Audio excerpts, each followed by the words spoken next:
χρόνια στο στούντιο για να καλωσορίσουμε τον επικεφαλής μιας μεγάλης ομάδας, μιας σχολής που εκπαιδεύει μικρούς και μεγάλους, άνδρες και γυναίκες, σε μια αμυντική τέχνη, μια τέχνη αυτοάμυνας, μια σχολή από μόνη της.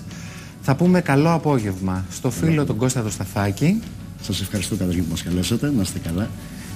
Δεν μου μιλάς στον πληθυντικό, γιατί θα σηκωθώ και θα σε πλακώσει στις φαλιάρες. Πρέπει να σας πω ότι αυτόν τον άνθρωπο τον ξέρω από τόσο δω μικρό, ήμουνα και εγώ κάποτε μικρός. Τώρα γκριζάνε και τον δύο τα μαλλιά. Κωστή, καλώς ήρθες. Καλώς σας βρήκα. Σας ευχαριστώ πάρα πολύ όλους. Να είστε καλά για την πρόσκληση. Να πούμε κάτι για το Krav Maga, γιατί αυτό εκπροσωπούμε, σε αυτό είμαστε αρμόδιοι να μιλήσουμε. Το Krav Maga, καταρχάς, αρχικά θα ήθελα να πω ότι είναι μια εβραϊκή τέχνη. Μια εβραϊκή τέχνη, ένα σύστημα αντιμετώπισης απειλών. Ένα σύστημα το οποίο φτιάχτηκε από το 1940 με τον Ίμρε Λίστεφελ, όταν κατέβηκε στην διοκόμενος από τις αντιφασιστικές του ιδέες από την Μπρατισλάβα, κατέβηκε στο Ισραήλ και ξεκίνησε μέσα από την ήδη πείρα του στην πυγμαχία, στην πάλη, στο ζιου-τζιτsu και στο τζούντο, να φτιάχνει ένα σύστημα πραγματικής αυτοάμυνας, το οποίο το μετέφερε στη Χάγκαναχ, την πρώην Χάγκαναχ, τη σήμερα Israeli Defense Force, ο στρατός του Ισραήλ. Ξεκίνησε λοιπόν ένα σύστημα και μια ιδιαίτερη τεχνική για να αντιμετωπίσουμε απειλές, καταστάσεις γενικότερα που ήταν δύσκολες στον δρόμο, στην πραγματική ζωή. Ξεχώρισε και έγινε μια σχολή από μόνο του και νομίζω επίσημοι πια στρατοί εκπαιδεύονται με αυτή την τεχνική. Εκπαιδεύονται πάρα πολλοί στρατοί, εκπαιδεύονται υπηρεσίες, όπως είναι, λογικό είναι η Μοσάντ, ξένες υπηρεσίες εκτός Ισραήλ, εκπαιδεύονται σχολές σωματοφυλακής και γενικότερα εκπαιδεύονται όποιοι έχουν ανάγκη να αντιμετωπίσουν απειλές. Αστυνομίες, γενικότερα, στρατός, πολίτες, άνθρωποι που σιγά σιγά περνάμε δυστυχώς σε μέρες που και τα παιδιά χρειάζονται αυτή την βοήθεια όσον αφορά την αντιμετώπιση. Και έτσι το Krav Maga είναι μια τέχνη αυτοάμυνας, αυτοπροστασίας, η οποία σήμερα είναι επίκαιρη και πιο πολύ επίκαιρη από ποτέ και έτσι δίνει γρήγορες, άμεσες λύσεις σε προβλήματα βίας. Δεν είναι πολεμική τέχνη όμως, είναι αυτοάμυνα, είναι τεχνικές αυτοάμυνας. Δεν είναι πολεμική τέχνη, δεν είναι άθλημα. Και δεν χρειάζεται να είσαι και ιδιαίτερα... Δεν χρειάζεται να έχουμε ιδιαίτερο σωματότυπο. Δεν χρειάζεται να έχουμε δυνάμεις. Όλα είναι καλά να υπάρχουν, αλλά δεν χρειάζεται κάποιος να είναι ήδη προπονημένος ή να είναι ήδη, να έχει κάνει μια προϋπηρεσία σε κάποια άλλη τέχνη. Από ποια ηλικία, Κώστα, μπορεί κάποιος να μάθει αυτές τις τεχνικές? Ξεκινάμε από τα 5 έτη που ξεκινάμε στα παιδιά να δείχνουμε τεχνικές αποφυγής της βίας. Ουσιαστικά η δική μας φιλοσοφία, το δικό μας μότο είναι ότι η βία είναι ο τελευταίος τρόπος αντιμετώπισης ενός προβλήματος. Πάνω σε αυτό λοιπόν βασιζόμενοι δίνουμε λύσεις στο να αποφεύγουν. Ξεκινάμε λοιπόν από τα 5 στην πρεφική ηλικία, ουσιαστικά στην παιδική ηλικία. Να καλέσουμε και μικρές μαθήτριες να μπουν μέσα. Μαθήτριες, να ξεκινήσουμε. Δεν ξέρω αν σας ανατρέπω το πλάνο, όχι, αλλά μια και λέμε για παιδιά, ας μπουν τα παιδιά. Σε μια προσπάθεια στο να αντιμετωπίσουμε τη βία και γενικότερα τη βία που σήμερα μαστίζει αυτά τα παιδιά στο σχολείο, η σχολική βία είναι μια μάστιγα, προσπαθούμε να δώσουμε τεχνικές τέτοιες ώστε να μπορέσουμε να φέρουμε αποτελέσματα. Εάν ξεκινήσουν τα παιδιά, πριν ξεκινήσουν να σας πω ότι θα ξεκινήσουν από τις πιο συνήθεις απειλές. Ποιες είναι? Μπλοκάρισμα στο λαιμό, δηλαδή απειλή πάνω στο λαιμό μας. Ας ξεκινήσουν λοιπόν τα παιδιά να μας δείξουν την πρώτη.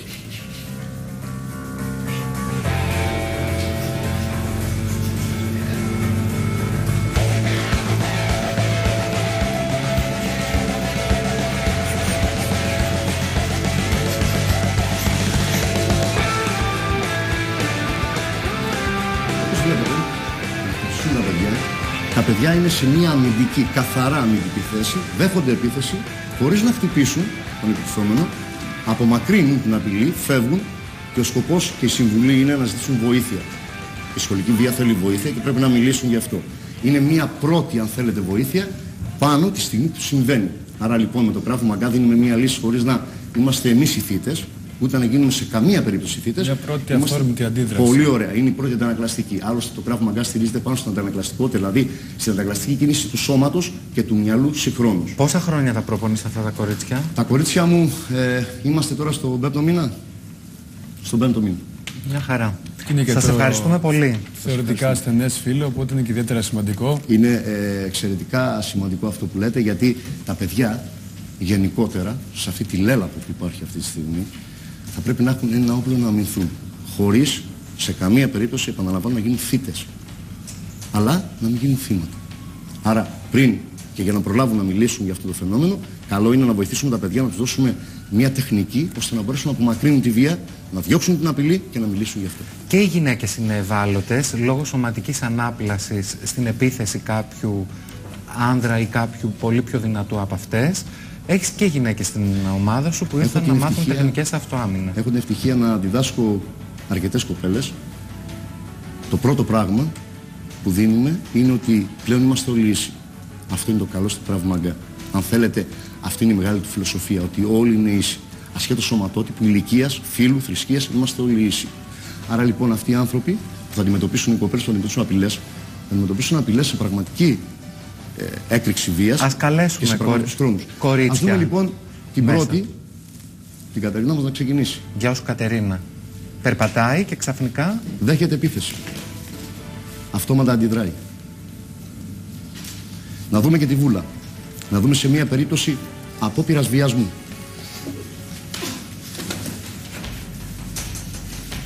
Η αντιμετώπιση είναι άμεση και δεν χωράει αφιβολία γι' αυτό. Να δούμε και την τρίτη κοπέλα μας.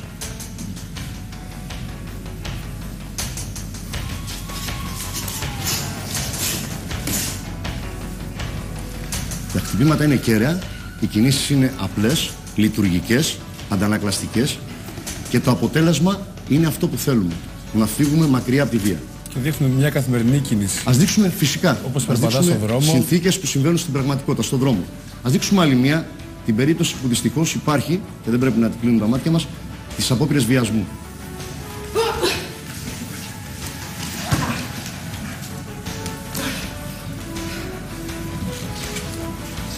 Αυτά είναι λειτουργικές κινήσεις ώστε να μπορεί μια κοπέλα, μια γυναίκα, μια κυρία να αντιμετωπίσει μια τέτοια κατάσταση. Ας δούμε όμως και κάτι που είναι δυστυχώς ζωφερή πραγματικότητα στο Ηράκλειο και γενικότερα στην Ελλάδα.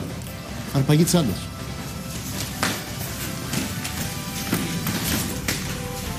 Χωρίς ιδιαίτερη δύναμη, δηλαδή με δύο λαβές, δύο άμεσες κινήσεις. Σε αυτή την τέχνη, σε αυτό το σύστημα, παίρνουμε από τον εκτιθόμενο τη δύναμη και τη μετατρέπουμε σε άμυνα δική μας. Εισπράττουμε τη δύναμη και επιστρέφουμε σε αυτόν τη δική μας τεχνική. Αλλά του επιφέρεις και ένα χτύπημα ώστε να μείνει για λίγο ακινητοποιημένος και να προλάβεις να φύγει. Ή να καλέσει βοήθεια. Τουλάχιστον για 40 δευτερόλεπτα έχουμε έναν άνθρωπο που είναι ακινητοποιημένος. Και μπορούμε να φύγουμε, να απευθύνουμε σε κάποιον και να καλέσουμε βοήθεια. Να δούμε όμως και τεχνικές που αντιμετωπίζουμε σε περίπτωση βίας και ενώ σωματικής βίας, μάχης.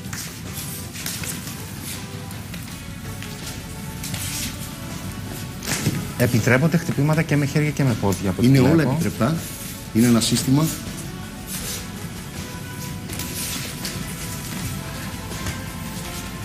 άμεσο, αποτελεσματικό. Θα πρέπει να πω ότι στα παιδιά, όπως θα δείτε και στις κυρίες, δεν είναι μόνο οι άντρες που μπορούν να κάνουν μια μάχη, αλλά και οι ίδιες οι κυρίες που μπορούν να δώσουν τη μάχη τους. Πριν ξεκινήσετε τα παιδιά, να πω ότι είχα την τύχη και την ευτυχία να εκπαιδευτώ από Ισραηλινό ανώτατο στρατιωτικό, εκπαιδευτή των ειδικών δυνάμεων του Ισραήλ. Δεν είμαι εκπαιδευμένος σε κάποιο σεμινάριο ή σε κάποιες τετραήμερα, πενταήμερα σχολεία. Έχω εκπαιδευτεί για πάρα πολλά χρόνια. Έχω πιστοποιηθεί και για τους 4 τομείς του Krav Maga και για πολίτες και για αστυνομικούς και για σωματοφύλακες και για στρατιωτικούς. Έχει 4 τομείς. Ποιοι είναι αυτοί? Και αν συμφωνείς να μπουν και τα επόμενα παιδιά. Σαφώς. Είναι η αστυνομία, οι πολίτες βασικό, ο στρατός και η σωματοφυλακή. Ας δούμε τεχνικές λοιπόν που μπορούν να χρησιμοποιηθούν από τα σώματα ασφαλείας, αλλά και από τους πολίτες.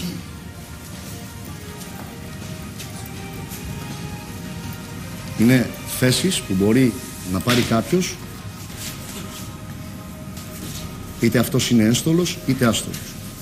Κώστα, θα μας βλέπουν τώρα γονείς, γιατί μιλήσαμε και για τεχνικές αυτοάμυνας για παιδιά ή γυναίκες και θα αναρωτιούνται αν είναι επικίνδυνες οι προπονήσεις ή η διαδικασία. Οι προπονήσεις είναι υπό πλήρη ασφάλεια.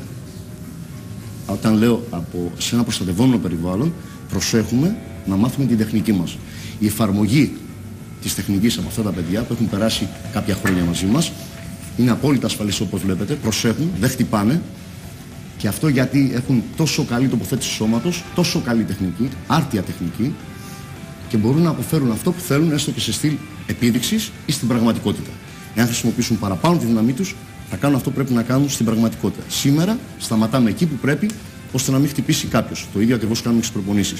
Ένας άνθρωπος που έρχεται για πρώτη φορά, ξεκινάμε σιγά σιγά, του δίνουμε τα πρώτα φόντα, του μαθαίνουμε τις τεχνικές και εξασκούμε τις τεχνικές αυτές σιγά σιγά, όλο ένα και πιο έντονα μέχρι να το φέρουμε στην πραγματικότητα. Πόσο καιρό χρειάζεται πάνω κάτω για να πάρει τις βασικές γνώσεις? Οι βασικές αρχές στο Krav Maga είναι γύρω στους 6 μήνες να υπολογίσουμε ότι θέλουμε για να. Στα δύο φύλλα είναι το ίδιο. Και στα δύο φύλλα. Για να πάρουμε. Και τα πιτσιρίκια θα μπουν κανονικά σε ένα πρόγραμμα που θα ξεκινήσουν προπονήσεις για να μάθουν αυτές τις τεχνικές, ή το κάνετε και βήμα-βήμα σιγά-σιγά για να έχουν και μια φυσική κατάσταση και μια. Φροντίζουμε καταρχήν για όλους να έχουμε καλή φυσική κατάσταση. Τη φτιάχνουμε σιγά-σιγά, τη χτίζουμε μέσα στη σχολή. Τα παιδιά, επειδή είναι μια ιδιαίτερη κατηγορία, ξεκινάμε σιγά-σιγά, βάζουμε τις πιο απλές τεχνικές, αναλύουμε σιγά-σιγά την τεχνική, γιατί πρέπει να σας πω ότι η κίνηση του Krav Maga έχει να κάνει με την ανάλυση της τεχνικής, δηλαδή ποιος μυς εμπλέκεται, πώς ανατομικά θα μπορέσουμε να γυρίσουμε το σώμα. Άρα λοιπόν δίνουμε μια πρώτη βοήθεια στα παιδιά, βάζοντας την ανατομία πώς μπορούμε να γυρίσουμε και πού πρέπει να χτυπήσουμε ή πού πρέπει να αμυνθούμε, στείνουμε το σώμα τους και σιγά-σιγά περνάμε στις τεχνικές ώστε να ολοκληρώσει το μυαλό αυτό το παιδικό να αφομοιώσει, που ξέρετε αφομοιώνει πολύ καλύτερα από το δικό μας. Είναι καλύτερα τα πιτσιρίκια από τους μεγάλους. Σαφέστατα. Λοιπόν, για να δούμε και άλλα περιστατικά που μπορεί να συμβούν. Να περάσουμε σε κινήσεις που καθημερινά θα μπορούσαν να συμβούν. Επίθεση από πίσω. Σε λαιμό. Που αν σου επιτεθεί ο άλλος από πίσω δεν μπορείς να αντιδράσεις και εύκολα, αλλά βλέπουμε ότι με 2 κινήσεις έχουμε φέρει το επιθυμητό αποτέλεσμα. Ναι. Και είναι σημαντική και η πρώτη κίνηση, γιατί αποθαρρύνει τον επιτιθέμενο, που μπορεί να νομίζει δεν προβάλλει αντίσταση, αλλά βλέπουμε εδώ άμεση ανταπόκριση. Και σε μια πολλαπλή επίθεση, σαφώς και μπορεί να γίνει.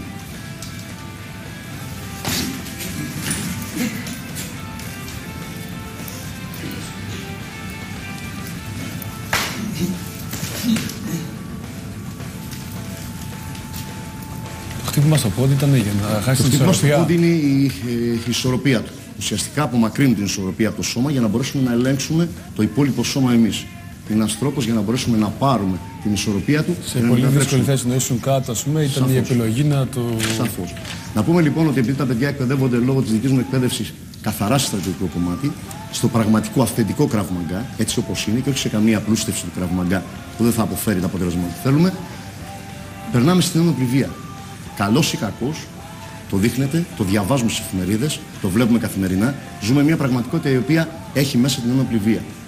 Ας δούμε λοιπόν κάποιες κινήσεις, κάποιες κινήσεις αντιμετώπισης μιας τέτοιας απειλής. Και ξεκινάμε με το μαχαίρι. Ο επιτιθέμενος είναι με το μαχαίρι. Αφοπλισμός και άμεση ακινητοποίηση του επιτιθέμενου. Θέλω να πω ότι μιλάμε για μαχαίρι. Τους βλέπετε να λειτουργούν με ένα μαχαίρι. Η απειλή με το μαχαίρι είναι θανατηφόρα. Τα παιδιά λοιπόν λειτουργούν με πραγματικές τεχνικές, με συστήματα που μπορούν να δώσουν αποτέλεσμα σε μια τέτοια απειλή. Σαφώς και παγώνει το αίμα. Γι' αυτό προετοιμάζουμε τους ανθρώπους ώστε να μπορούν να αντιμετωπίσουν μια τέτοια απειλή. Καλά, αυτή ήταν φοβερή λαβή. Με μια κίνηση του χεριού τον έφερε στο Σαφώς. Χρησιμοποίησε ο Ανδρέας τον κρυό, μια τεχνική καθαρά στρατιωτική. Πώς την είπες? Κρυός. Κρυός. Κλείδωσε τον καρπιαίο σωλήνα, άρα σταμάτησε το χέρι να λειτουργεί, πέρασε από πίσω του και δημιούργησε ένα κλείδωμα. Εκείνη τη στιγμή ο επιτιθέμενος δεν μπορεί να λειτουργήσει. Λοιπόν, βλέπω ένοπλος αγώνα, ένοπλη βία και βλέπω όπλα να βγαίνουν. Πολύ ωραία. Είναι ξύλινα αυτά, έτσι, είναι, μην νομίζετε. Είναι εκπαιδευτικά. Αλλά θα δείτε και μαγκούρα. Πιο ξύλινη δεν γίνεται. Να περάσουμε στον γκλόπ. Ναι, ναι. Να δούμε τον γκλόπ, μεταφράστε το σε μια καθημερινότητα. Ένα κομμάτι ξύλο, ένα μπουκάλι, οτιδήποτε.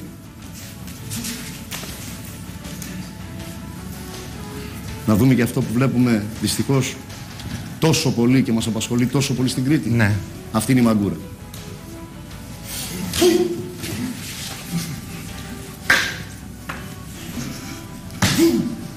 Όχι απλά εφαρπάζουμε το όπλο, κλειδώνουμε τον επιτιθέμενο, δεν του δίνουμε περιθώρια να κινηθεί ώστε να κάνει δεύτερη επίθεση και έτσι έχουμε το δικαίωμα να μπορέσουμε να καλέσουμε την αστυνομία για να μπορέσει να συλλάβει. Σε οτιδήποτε αφορά την ένοπλη βία, απευθυνόμαστε στην αστυνομία. Εμείς κάνουμε την πρώτη εκείνη τη στιγμή αντίδραση και μετά δίνουμε στις αρμόδιες αρχές. Αυτές είναι αρμόδιες να συλλάβουν αυτόν τον άνθρωπο ο οποίος κατηγορείται για απόπειρα ανθρωποκτονίας. Βέβαια. Αυτή την άσκηση την έχετε εφεύρει εδώ στην Κρήτη. Δεν υπάρχει περίπτωση άσκηση με μαγκούρα αλλού. Αυτή η άσκηση, επειδή η μαγκούρα χρησιμοποιείται και στο Ισραήλ, λόγω του μέρους, του τόπου, της ιδιοτροπίας του μέρους, χρησιμοποιούν, επειδή έχουν τα ζώα, χρησιμοποιούν και αυτή τη μαγκούρα. Άρα λοιπόν, όπως είπες, μπορεί να είναι οτιδήποτε, από σκουπόξυλο, από μπουκάλι. Μπορεί να είναι οτιδήποτε. Μπορεί να είναι ένα μακρύ αντικείμενο που μπορεί να φέρει τα πάντα. Ένα καδρόν, ένα κομμάτι ξύλο. Να δείξουμε τώρα και το χειρότερο όλων, που το έχουμε και παράδοση εμείς εδώ πέρα. Έχουμε και πιστόλι. Είναι το όπλο. Ήθελα να σας φέρω μία πλήρη, ελαφριά φυσικά, αλλά μία πλήρη, αν θέλετε, απεικόνιση του τι είναι το Krav Maga. Αφοπλισμός. Σε όλα τα μέρη. Όπως και αν είναι επιτιθέμενος. Και όταν λέω όπως και αν είναι, το δεύτερο όπλο είναι δικό μας. Περάστε να κάνετε και το δεύτερο όπλο. Εδώ τώρα. Με όποια αντίσταση και αν φέρει. Έχω βάλει τα παιδιά να δίνουν πραγματικές αντιστάσεις. Τους έχω δώσει εντολή να έχουν πραγματικές. Δηλαδή αυτό που βλέπετε δεν είναι απλά μία επίδειξη που ο άλλος συνενεί για να γίνει. Φέρνουμε πραγματικές αντιστάσεις. Να δούμε και το τελευταίο κομμάτι, να δούμε το μέλλον μας. Ποιο είναι. Έχεις κρατήσει τους καλύτερους για το τέλος, νομίζω. Είναι παιδιά τα οποία δεν έχουν περάσει 4 μήνες μαζί μου. Είναι νέα παιδιά, είναι 7 και 8 χρονών. Αδέρφια αλλά... είναι. Είναι. Αδέρφια. Όχι, δεν είναι αδέρφια. Γιατί μοιάζουνε. Αλλά θα δείτε ποιο είναι το μέλλον. Γιατί η αλήθεια είναι ότι αν επικαλεστούμε τον Αριστοφάνη που λέει ότι αν θέλεις να δεις ένα όμορφο και ειρηνικό κόσμο με σεβασμό στις αξίες, μάθε τα παιδιά να λειτουργούν έτσι. Για να τους δούμε λοιπόν τα παιδιά. Πώς τους λένε. Είναι ο Άγγελος και ο Γιώργος. Χειροκροτήστε τους, μωρέ. Να ξεκινήσουμε από σωματική βία. Και πάμε. Οπα. Να πάμε στη δεύτερη επίθεση. Πάμε στην τρίτη. Πάμε στην τέταρτη. Πολύ ωραία. Και πάμε και στη τελευταία μας. Πιάστε το. Αυτή λοιπόν είναι η δική μας ήρωα. Πόσο καιρό κάνει ο Άγγελος, πώς τους είπες? Είναι στους 4 μήνες. 4 μήνες. Ναι. Το έχουμε. Το ζητάνε τα πιτσιρίκια να έρθουν ή τους φέρνουν οι γονείς? Το ζητάνε. Το ζητάνε γιατί σας είπα ότι υπάρχει μεγάλο θέμα στο σχολείο. Φωνάζουμε όλοι, λέμε όλοι να μιλήσουν, αλλά καλώς ή κακώς έχουμε στη σχολή και παιδιά τα οποία έχουν δεχτεί ήδη. Θύματα bullying, θύματα βίας. Είμαστε να μιλήσουν. Σαφώς. Βοηθούμε λοιπόν την πρώτη κίνηση. Τι θέλω? Θέλω την πρώτη κίνηση στα παιδιά να μπορέσουν να φύγουν από αυτό. Είναι κακό ένα παιδί να χτυπάει. Είναι να χτυπιέται ένα παιδί είναι πάρα πολύ κακό και το να ασκεί βία. Αυτό που θέλω να δείξω όμως και νομίζω ότι πρέπει να δείξουμε ότι ας έρθουν δύο παιδιά, ο Χρήστος και ο Νίκος, και ας πάρουμε το λαιμό. Είναι οι δύο δάσκαλοι, είναι δύο από τους 5 επιστοποιημένους δασκάλους που έχουμε στη σχολή. Είναι ο Χρήστος, είναι ο Νίκος, είναι ο Γιώργος ο Καλουρής, ο Χατζημιών, ο Απόστολος. Και ας βγουν και οι δάσκαλοι, δεν τους είδαμε όλους, γιατί έχουμε 1 λεπτό. Λοιπόν, σε 1 λεπτό θέλουμε να δείξουμε μόνο το λαιμό για να εξηγήσουμε την κίνηση. Όταν κάποιος μας πιάνει στο λαιμό, αργά θα το κάνουμε, παίρνουμε τη δύναμή του, πηγαίνουμε προς τα πίσω, κάνουμε ανόρθωση της καροτίδας, μείωση του νοτιού μυελού, αποφέρουμε λοιπόν, για να σας δείξω την κίνηση αυτή, αποφέρουμε λοιπόν μέθη στον επιτιθέμενο, κλείνουμε τον κρυό και κάνουμε την κίνηση του κρυού, περνάμε και βλέπουμε ότι κατεβάζει κλειδωμένο τον άνθρωπο κάτω. Δεν είναι τίποτα τυχαίο. Είναι μια ακραία τεχνική, πρέπει να εφαρμοστεί ακριβώς και το καλό είναι τι? Ότι σαν σύστημα, να σας ευχαριστώ πάρα πολύ, σαν σύστημα έχει το περιθώριο να έχει 3 και 4 εναλλακτικές για κάθε κίνηση. Να σας ευχαριστήσω πάρα πολύ. Σας ευχαριστούμε εμείς. Ελάτε όλοι μέσα να κλείσουμε μαζί την εκπομπή. Δεν είχαμε το χρόνο να μιλήσουμε με όλους. Γυρίστε για να σας βλέπουν φίλοι γνωστοί και συγγενείς. Κώστα Σταθάκη, ήταν εντυπωσιακό. Σας ευχαριστώ πάρα πολύ. Να πω ότι είμαστε Καστοριάς και Πλάτωνος η σχολή μας, ή μπορεί κάποιος να μας βρει ηλεκτρονικά στο www.kravmagassigma.com, στο Facebook ή στο YouTube. Σήκω πάνω για να πάρα πολύ. Να ευχηθούμε σε όλους, αφού πούμε ευχαριστώ πολύ σε όλους, μικρούς μεγάλους, θα ευχηθούμε σε όλους εσάς στα σπίτια σας να έχετε ένα καλό απόγευμα και ένα ακόμα καλύτερο βράδυ. Αύριο 5η 8 του Μάη θα είμαστε εδώ. 3 η ώρα, done. Σας ευχαριστούμε.